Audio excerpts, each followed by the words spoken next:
Mo kini ato ang latest weather update karong adlawng Martes, December 29, 2020. Ang low pressure area nga anaa sa kasadpang bahin sa Palawan hingpit nang nakagawas sa ato ang Philippine Area of Responsibility kagabi.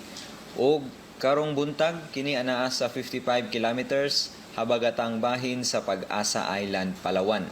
Samtang ang LPA nga naadapit sa Aurora area kagahapon, hingpit nang nahilis kagahapon rapong adlaw.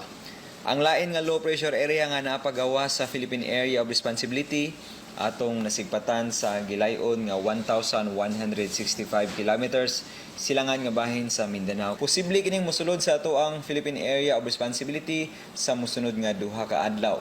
Ubos ang tsansa niini nga mamahimo pa kining usa ka bagyo.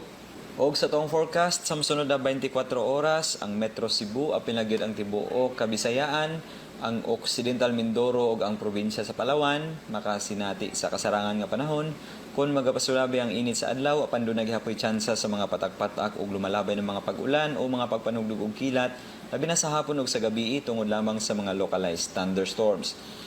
Para sa dugang update, bisitaha mo ang website. Dinhi lang kutob gikan diri sa Mactan sa buhatan sa Pag-asa Visayas, DOST. Kini si Mio Aguirre og maayong adlaw.